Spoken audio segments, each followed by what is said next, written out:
to it. Like you, like Rex. Jesse stopped playing, the last chord vibrating in the salt air. I think that's my cue to leave, he said with a knowing grin, packing his guitar. When the door clicked shut, the trailer felt smaller, more intimate. I was terrified, Charlie, Sarah whispered, her voice breaking. When the radio went silent at Cape Royal, I've analyzed thousands of crime scenes, but I realized I didn't know how to analyze a world without you in it. Charlie reached out, pulling her into the space beside him. The kiss was no longer a tentative exploration. It was an anchor. It was a promise that despite the Trainers, the Wilkins, and the Ricketts of the world, they were the ones who would remain standing. Chapter 8. The Residual Sting. D9. But justice, in Street Johns, was never as simple as a closed file. Jason Trainer, the patriarch of the crime family, was sitting in a holding cell, but his influence leaked through the bars like oil on water. He's reaching out to his contacts in the mainland, Donovan told Charlie during a briefing. The shipment of drugs that Tyler tried to hijack? It wasn't just narcotics. We found traces of high-grade industrial chemicals, the kind used in the Devereaux distillery. Charlie's mind raced. The cases weren't just coincidentally happening at the same time. They were interconnected by the greed that fueled the city's underbelly. The missing money from Wilkins' Law, Charlie noted, his detective instincts overriding the pain in his shoulder. Todd Wilkins said Jamie took it. The money was being laundered through the distillery and the tech ventures Endicott was pitching. Rex barked, his ears swiveling toward the door of the precinct. A woman walked in. She was tall, dressed in a sharp gray suit, her face a mask of cold professionalism. It was Andrea Kaufman, the widow of the yacht murder. Detective Hudson, she said, her voice devoid of emotion. The watch is evidence, Mrs. Kaufman, Sarah said, stepping forward, her eyes narrowing. It contains the keys to a crypto fortune that was being used to fund more than just tech startups. It's my inheritance, Andrea countered, and I have the best lawyers in the country making sure I get it. Rex stepped between Sarah and Andrea, a low growl vibrating in his chest. He didn't see a grieving widow. He saw a predator. Chapter 9. The Final Gambit. The climax began, not in a forest, but in the heart of the city, the ruins of the old Devereaux warehouse. Andrea Kaufman hadn't been a victim of her husband's bullying. She had been the architect of his demise. She had partnered with Jason Trainer to use the tech ventures as a front for a massive money laundering operation. James Endicott's waterfront AI wasn't just a scam for investors. It was a digital laundromat. They're moving the funds tonight, Jesse shouted over the comms, his fingers flying across his keyboard at the station. The crypto key in the watch, it's been activated. They're transferring $200 million to an offshore account in Cyprus. Charlie and Rex arrived at the warehouse just as a black SUV was pulling out. Rex, go, Charlie commanded. The dog was a blur of black and tan. He didn't go for the driver. He went for the rear tire, his powerful jaws puncturing the rubber. The SUV swerved, crashing into a stack of empty gin barrels. Andrea stepped out of the vehicle, a small, silver pistol in her hand. Her composure had finally shattered. You think you're so righteous, Hudson? This city is built on secrets. I was just the one smart enough to collect the rent. Charlie stood his ground, his arm still in a sling, his eyes fixed on her.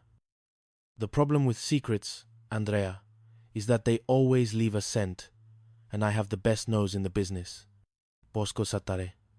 Akutare. Sarah arrived moments later, back up in tow. But Andrea wasn't looking at the police. She was looking at Rex. The dog was standing over the briefcase that had been thrown from the car, the briefcase containing the watch and the hardware wallet. It's over, Sarah said, her voice steady. In a final act of desperation, Andrea leveled the gun at Sarah. Charlie didn't think. He lunged, his body acting as a shield, but he didn't have to. Rex launched himself through the air, his weight slamming into Andrea before she could pull the trigger. The gun skidded across the concrete, and the shadows were finally forced into the light. Chapter 10. The Scent of Forever. The aftermath was a whirlwind of depositions, arrests, and the slow, methodical dismantling of the Trainer Kaufman empire. It was a month later. The air in Street Johns was crisp, the first hint of winter beginning to chill the breeze. Charlie and Sarah sat on the back deck of the trailer. A small fire crackled in a pit, and Rex was curled up between them, dreaming of the hunt. Donovan says the Crown has enough to put Andrea away for life, Charlie said, staring into the flames. And Jason Traynor is finally facing the hijacking charges. Sarah leaned against him, her head on his shoulder. We did it, Charlie. We did, he agreed. I know there will always be another case, another shadow. Sarah reached up, her fingers tracing the line of his jaw. I don't want clean, Charlie. I want real. I want the salt, the fog, and the dog who never gives up. He pulled a small box from his pocket. It wasn't a diamond, it was a simple silver band, engraved with the coordinates of Signal Hill, where they had first realized what they meant to each other. Stay with me? He asked, his voice thick with emotion. Sarah smiled, a tear tracing a path down her cheek. I'm not going anywhere, detective. Neither is Rex. As the stars began to poke through the Newfoundland sky, the three of them sat in the warmth of the fire. The cases were closed, the villains were behind bars. And for the first time in a long time, the scent in the air wasn't one of danger or death. It was the scent of home. Part 2. The Siren of Street Johns. Chapter 13. Salt and Silver. The Atlantic Ocean was a fickle mistress. In the early morning light, the waters of the Street Johns harbor were a shimmering, deceptive blue, hiding the bone-chilling cold that lay beneath. Detective Charlie Hudson leaned against the railing of the pier, his eyes fixed on the best kind. The yacht was a 60-foot monument to excess, its white hull gleaming under the rising sun. It was the kind of vessel that promised champagne sunsets and effortless leisure. Instead, it was draped in yellow police tape, a stark gash against the pristine aesthetic. Rex sat beside him, his gaze following a flock of gulls circling overhead. The dog's tail gave a solitary, rhythmic thump.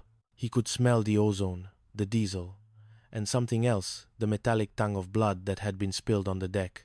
Tough way to spend a vacation, a soft voice said behind him. Charlie didn't need to turn to know it was Sarah Mills. He could recognize the subtle scent of her perfume, something light and floral that cut through the briny air anywhere. Kaufman wasn't here for the scenery, Charlie replied, finally turning. Sarah looked striking in her trench coat, her hair slightly tousled by the harbor breeze. He was a venture capitalist. For men like him, the scenery is just a backdrop for the next deal. And now he's a centerpiece for an autopsy, Sarah said, her professional mask firmly in place, though Charlie saw the flicker of exhaustion in her eyes. He was shot with a spear gun, Charlie, right through the chest. It was surgical, precise, and incredibly violent. Spear guns are for the open sea, Charlie mused. Not for a harbor-bound yacht. Let's go see what Rex finds that we missed, Sarah suggested. As they stepped onto the gangway, the transition from the rugged pier to the opulent yacht was jarring. Inside, the cabin was lined with polished mahogany and cream-colored leather. It was silent, save for the hum of the air conditioning and the distant tolling of a buoy. Rex immediately went to work. He didn't just sniff, he analyzed. He moved past the expensive art and the half-empty bottles of vintage wine. He stopped at the stern, his ears swiveling toward the water. What is it, pal? Charlie asked, crouching down. Rex let out a low, vibrating growl. He was looking at the ripples near the swim platform. The killer didn't use the dock, Charlie said, his voice dropping an octave. They came from the deep. Chapter 14. The Luddites' Legacy. Back at the precinct, the atmosphere was thick with the scent of burnt coffee and digital static. Jesse Mills was a blur of motion, his fingers dancing across 3 different monitors. Jacob Kaufman. Jesse began, pulling up a dossier that looked like a who's who of corporate litigation. Estimated net worth, $300 million.